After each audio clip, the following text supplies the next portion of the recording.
What did the delta G stand for? Gives free energy. Okay, so this is a measurement of the free energy, which is going to be measured in joules. What's the delta H? Enthalpy. Enthalpy, which is going to be the amount of heat. That's also measured in joules as well. Remember, if the delta H is negative, what type of reaction is it? Is it exo or endo? It's exo. So if delta H is negative, it's exothermic. If it's positive, that means that it's endothermic. So if you were doing a reaction where the container got more warm after the reaction, that would be an exothermic reaction. The temperature always measured in what? Kelvin, the absolute scale. Delta S, what does that measure? Entropy, correct? Which is going to also be measured in joules.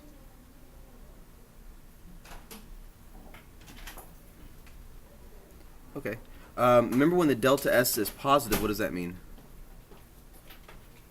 It's going to be an increasing amount of entropy, right?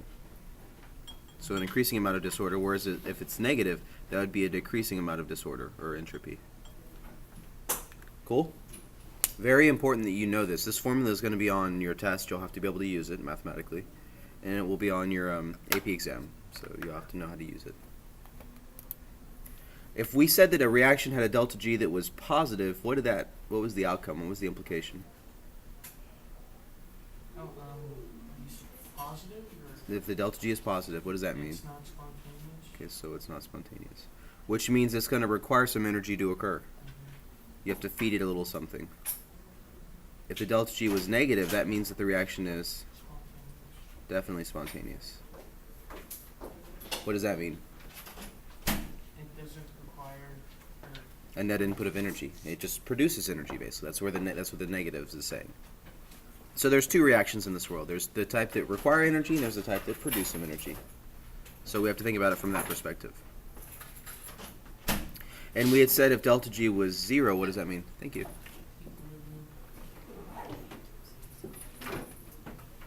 And what's equilibrium?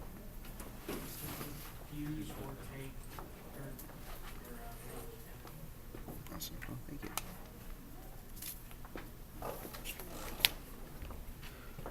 So if a reaction's spontaneous, that to me would mean that it's going to be product preferred.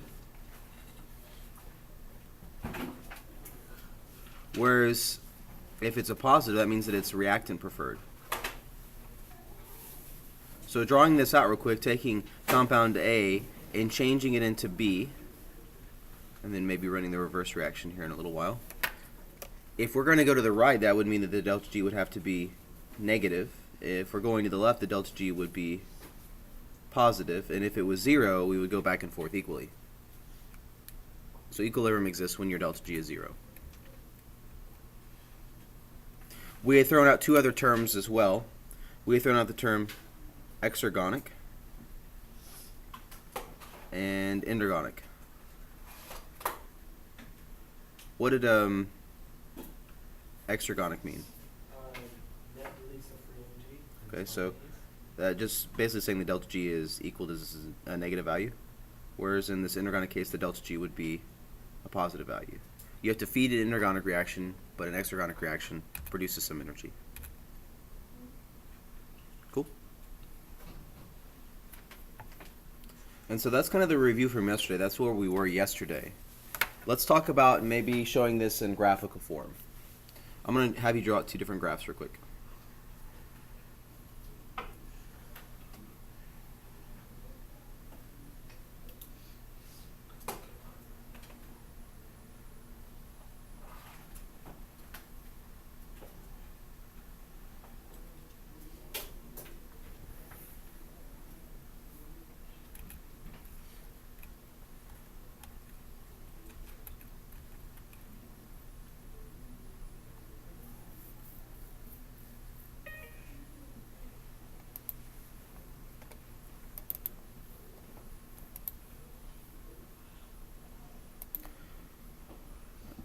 Let's go ahead and label the graph as much as we can. Over on this left part, we have the reactants. And the products.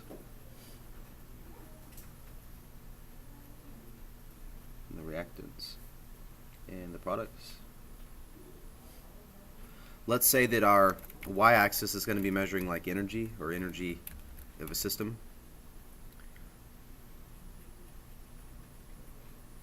We could also measure it as just being free energy. Not a graph's measured as free energy, but energy is sufficient enough. And let's say basically that we have time on our x-axis. So as you can see, as time progresses in either which case, the energy is changing. Now tell me in this first case, what we'll call like the first graph, the left side graph, is the energy of the reactants, is it increasing to create the products or is it decreasing? Yeah, because the energy is initially at this value and then it's up here for the product. So energy has to be put in, correct? Would that make this an inorganic or exergonic reaction? If energy is having to be put in? Inorganic, because that's what we had just established. Think about this. Tell me what's happening to the energy change, if you will, this delta value. Maybe our delta, since we're measuring free energy, G here. The delta G, is that positive or negative? Because it's having to absorb some energy, right? Which makes the reaction inorganic. That means that the products have more energy than the reactants. That means there's more energy at the end than there was at the beginning. That means you have to feed this energy. You have to feed it some energy. How about in the second case? Tell me what's happening to your reactants. Are they losing or gaining energy to form the products? So you have this measurement right here, which is measuring your delta G again, but this time it's negative because you've lost some energy. So here you have an exergonic reaction. Exergonic means that the delta G would be negative, and it is. Cool? Now, in either which case, you notice on the graphs that there's still that steep hill that you have to travel regardless of its position. In this first case, the steep hill goes from about right here at the very bottom to this very tip-top point. And in this case on the right, the exergonic graph, right there. Let's talk about what those mean, these levels, if you will, right there, or right there. That's called the activation energy. It's the energy required to get a reaction started. Without the activation energy present, the reaction doesn't occur. Sometimes the activation energy is quite small, sometimes it's quite large. It's what gets compounds, or these atoms, to their transition state. It allows the chemical process to begin. Unless you achieve that activation energy amount, the reaction does not proceed forward. So it's a strict requirement. Good?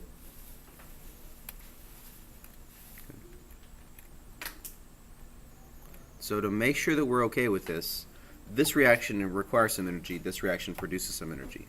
Agreed? Let's talk about your life real quick.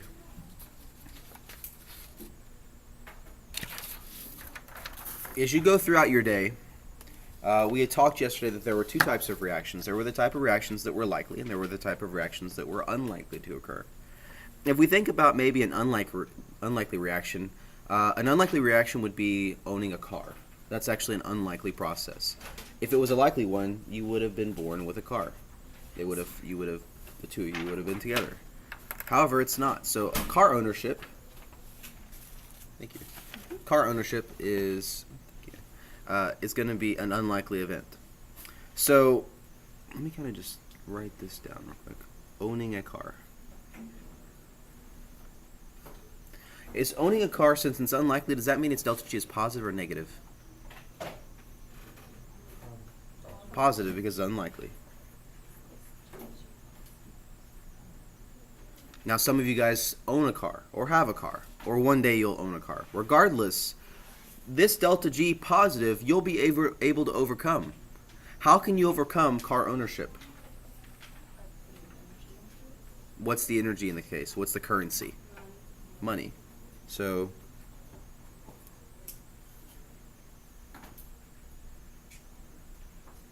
your bank account would be a delta G that is negative, right? Let's say that the car was $10,000, but your bank account only had $5,000. Assuming that there was no idea of financing over the course of time didn't exist, and you had to have the exact amount or more to buy the car, could you buy the car in this case? Okay, and in fact, if I was to add this up, I would say that you are $5,000 in the positive, which means that you still need $5,000. You got to come up with some money. Now, let's show another example, and let's say that the ownership value in this case had a delta G that was positive 15,000 in a bank account that's associated with being 15,000 in debt. But the way I want us to view it is I want us to view if you have $15,000 in your bank account, that's $15,000 that could potentially own something. Together, if I add those two up, what amount do you have left to spend? 5,000. Yeah, you still have $5,000 in your bank account. That's a potential $5,000 that could be used to buy something else. Maybe some subs for your new car. No? Solo Barrick L7s, anybody? Subwoofers, yes. Class D monoblock amp? No? You guys don't do that anymore? Is that passe? Do what? Subs in the trunk? What's subs in the There's trunk? some people who do it, and their sound system's really awesome. I know. What's subs in the They're speaker woofer things in the back of your car to make your sound system awesome. So you can bounce. You can bump. That's what people do. Listening to Jay-Z and I don't know. Just get a normal car. That's what you do. You buy a normal car, you put subs in the trunk. Doesn't sound the same. It doesn't sound the same? Yeah. But wouldn't the car be heavier so you're like wasting more gas? Only by maybe 100 or 200 pounds. That's like just having an obese passenger that would go Yeah. front. I'm not obese. Okay, 150 is not obese. I take it back. Obese. Yeah, no, I was Wow. thinking more Wow. close to like the 300-pound range. Wow. I'm sorry. That's not what I meant at Your all. standard. Well, whatever. Let's go ahead and keep going on. Because this right here, this car ownership example, is going to be an example that's based on, I don't know, an adult event. But it's not very biochemical. So let's talk about some biochemical events. Your book goes over a really good example, and it involves the use of ATP. And what we're actually doing here to make sure that we kind of understand is going on is we're viewing something called coupling. We're coupling something.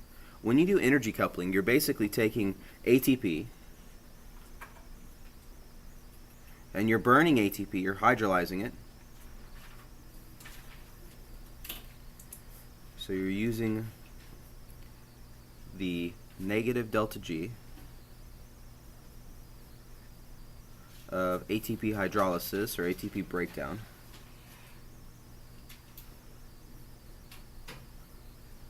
to power a reaction that has a delta G that is positive. The more positive the reaction that you're trying to facilitate is, then the more ATP it would require.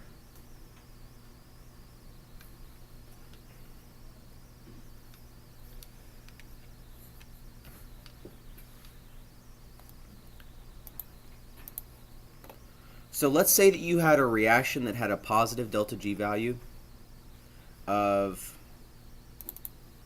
1,000. Then you would need at least a negative 1,000 in ATP burning to facilitate the offset. Sometimes that's possible and sometimes it's not so possible. It depends, again, on the set of circumstances that you're up against. But let me show you all a picture and we can work on this one together real quick. Wait, I'm just a little confused. So wait, all it is like you have a positive like 2. You just need negative 2 to balance it? Essentially, yes. Okay. And when we say balance it, it's really not balancing, it's more like facilitating. Okay, to like start the reaction? Right. And it's as simple as anything else. Let's say that this what is this, hydrogen peroxide, it has a mass, right? And gravity exists on this planet, so there's a force that keeps it on the desk. Agreed? Explain what's happening as I do this number. Who's winning here? Me or the hydrogen peroxide container? You always. Well, me always. True. Very good. But in this case, no, it really is the hydrogen peroxide container that's losing. I'm winning. Like Charlie Sheen would say, I am winning. And that's because my negative delta G is much greater in its value, or it's much more negative than the positiveness of this. Maybe this is positive 10 to move it, I've got negative 100, so I'm all about moving this. This is a joke right now, right? But let's say that this was, I don't know, a weight set. Let's say this was like 20 pounds, and I was trying to do this. Okay, as a weakling, I can tell you right now, my negative delta G is not enough to overcome the positive delta G of the 20-pound weight. Hence, I can't move it. When people go to the gym and you see a guy that's huge and bulky and he's got like arms the size of your face, you know he's going to pump some iron, right? That means that he's got a delta G that's like very negative, more so than probably many people you've met in your life, which means that he can move a lot of positive delta Gs. He can move a lot of weights, and so he can. Now, to help us, let's go ahead and draw out a little picture real quick. So I'm going to get you guys to draw this out.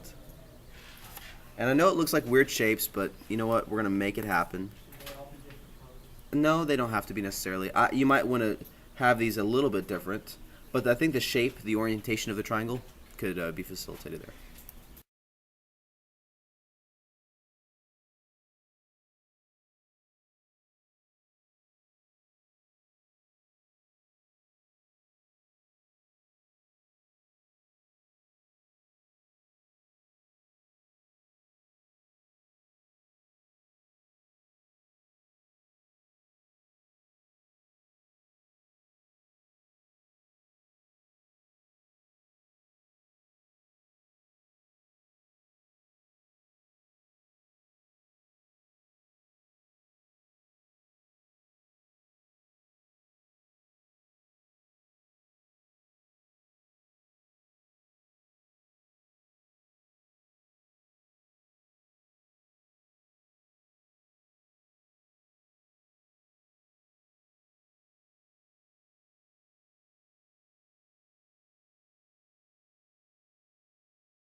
Right, I'm trying to bind it to ammonia.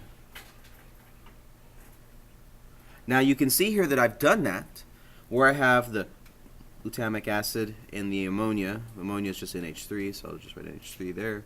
I write a little GLU there. And you see what happened? I merged those two compounds together. Do you see how I've stuck them together? I bound them together. Go me. But that was a delta G that was positive 3.4. And that's kilocalories per mole. Kilocalories is a unit of measurement. Per mole is standardizing it. Yes? I'm sorry, what does it say in that first triangle? GLU, Oh, glutamic acid. So tell me this, looking at this reaction, is this a likely or an unlikely process? It's unlikely. And the reason it's unlikely, and I know that, is because its delta G is positive. It's unlikely for these two things to come together. Now, we learned from earlier, just like buying a car or owning a car, better put, is unlikely. What do you have to do to take things in this world that are unlikely to happen? That's, and you guys, this right here is like the lecture of anthropology for my class, because this, that fact, will drive everything in your life. Not just in this class, but everything else in your life. Two events in this world, the likely and the unlikely. If they are likely, they're going to happen, and you're not going to be able to stop them, really. If they are unlikely, then you're going to have to power them. You knowing biology and being a master of biology is an unlikely event. I say that because if it was likely, you'd already know it all. But you don't. I didn't. So what do we have to do to learn it? Read it. Study it. The more you study it and read it, tell me what happens to your biology knowledge. Does it get higher or lower? It's just the simple facts of life. The more I put into it, the better off it is. I could buy some subs for like $50 from like the pawn shop, and they're horrible and they break like within the first week. Or I could spend $1,000 on a pair of subs. In which case do you think it's going to sound better? The $50 or the $1,000? Typically, the more you put into it, the better the result, right? Now this reaction needs something to put into it. So here's what we do. We kilocalorie, kcal. So if we take the glutamate, and this is what we're trying to do. This is what is for reals. This is what really happens. You take the glutamate and you react it with ATP. Now tell me about ATP. What is that? It's the energy molecule of the cell, right? When you do that, you end up with having glutamate with a phosphate attached to it. And you also have ADP over there. Do you know what the D stands for in this case for ADP? And see how it used to be triphosphate? Where do you think one of the phosphates went? The glutamate. You phosphorylated the glutamate. The glutamate now has high energy. This is now a high energy compound. It's high energy because it has a phosphate. We learned that in chapter 4. Then we take that glutamate with its phosphate attached to it. We react it with the NH3, and look what happens. You're able to make the glutamate and NH3 come together quite simply. Your phosphate's now alone. You facilitate that process by using ATP. See, if you look at it, the glutamate and the NH3 together, we did what we wanted, but in a two-step process that involved the burning of ATP. I say burning because when you burn gas, do you have gas at the end after you burned it? No. Bye-bye gas, right? No more ATP here. You burned it. It's now ADP and phosphate. Now you can remake it, but it's gone. This process right here of using ATP hydrolysis, I'll write down here at the very, very bottom, ATP being burned off to form ADP and just a lonely phosphate, has a delta G that is negative 7.3 kilocalories per mole. Now, looking at that, can I make this process happen? And the answer is yes. I had a positive 3.4 but a negative 7.3. So what do they add up to be overall? Negative what, 3.9? I made an unlikely process happen by doing a likely process. It's unlikely that your 1-ton truck is going to move. And you're like, why? Because it's a ton. That's heavy. Heavy things don't move. What makes truck movement likely? Gas. The likely burning of gasoline powers the unlikely moving of a car. What about you? You can move around, can't you? Is your movement likely or unlikely? It's unlikely. If it was likely, we'd be on the move all the time. But we're not, are we? We sit and then we move when it's time to move. That means that movement has to be unlikely. If I want to make it likely, what do I have to do? Think about it hard enough and I'll move. I eat food, I use the food to make ATP, and I use the same principles this reaction shows. I use ATP to power my movement. If I want to run a lot, do I need more ATP? It's analogous to if I want to buy the $5,000 like 1999 Buick Skylark or Buick Century, I need like $5,000. But if I want to be a baller and I want to buy like a Shelby Mustang from like 2011, I'm gonna need like $50,000. The more you want, the more you have to spend, right? If I want to run 1 mile, I'm gonna have to spend so much ATP. If I want to run 5 miles, I'll have to spend way more ATP. Your body is nothing more than a bank account, essentially, if you think about it. The way that you use energy, it's quite interesting. And you do it by energy coupling. You take a process that is likely, bound it, or allow it to occur with something that is likely, and together, you have everything you need. To kind of go over this molecule that is ATP, though, because I think ATP is important to make sure that we understand. What ATP is, and it's basically adenosine triphosphate.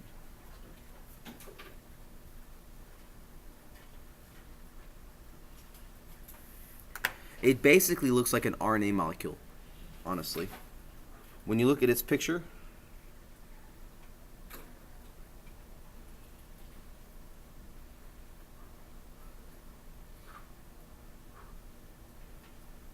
you have the base, the ribose sugar,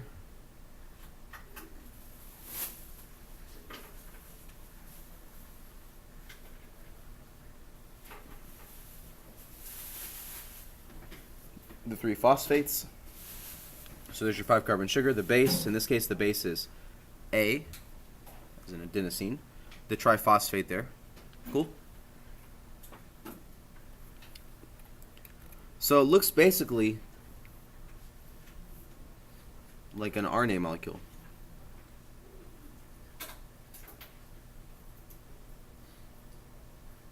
And we remember that because RNA used the ribose sugar instead of the deoxyribose sugar. And we're seeing that ribose sugar there. What does that say in the smaller box? Right there. Base. The base is A.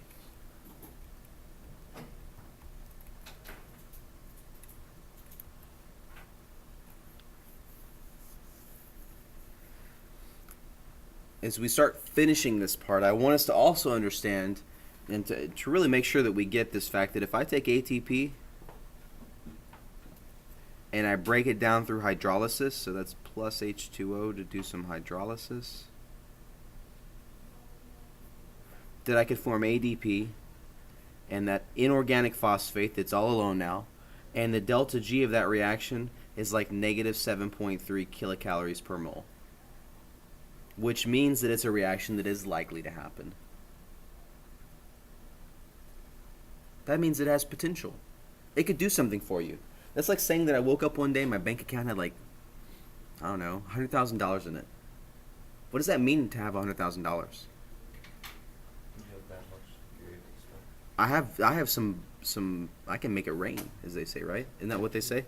You have Yeah. to do bank. I have bank, right? So what do? Stare at it? Invest it. Invest it maybe?